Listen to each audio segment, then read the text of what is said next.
Hello and welcome to part 2 of Vaginismus. In this video, I'm going to exclusively talk about the causes of vaginismus. Vaginismus can be anticipatory so that it happens because the person expects it to happen. When we talk about the emotional triggers of vaginismus, the most important concept to know is the fear avoidance model of vaginismus. Vaginismus usually starts when the person first attempts sexual intercourse.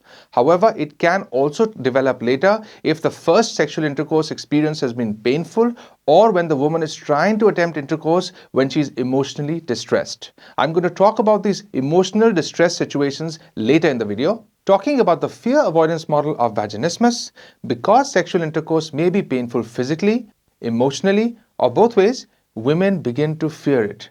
This fear causes the vaginal muscles to tighten up even more, and this causes or increases pain whenever sexual intercourse is attempted.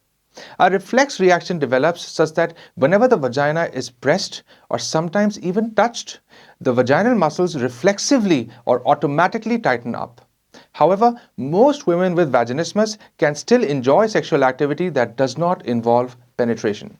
Common emotional triggers leading to vaginismus will include fear of pregnancy, anxiety either about performance or because of guilt, relationship problems such as having an abusive partner or feelings of vulnerability, traumatic life events such as a history of rape or physical and sexual abuse, and childhood experiences such as the portrayal of sex while growing up or early exposure to sexual imagery.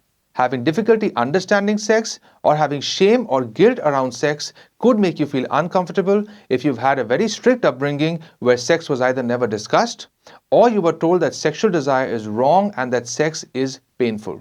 You can also feel uncomfortable if you're affected by the general cultural and religious taboos around sex in your community. Coming to the physical triggers, in a lot of physical conditions, a lack of vaginal lubrication and elasticity makes intercourse painful, stressful, or impossible. In others, pelvic floor muscle dysfunction or a problem in the normal functioning of the pelvic floor muscles leads to hypertonicity, which means increased tone of the muscles and reduced muscle control.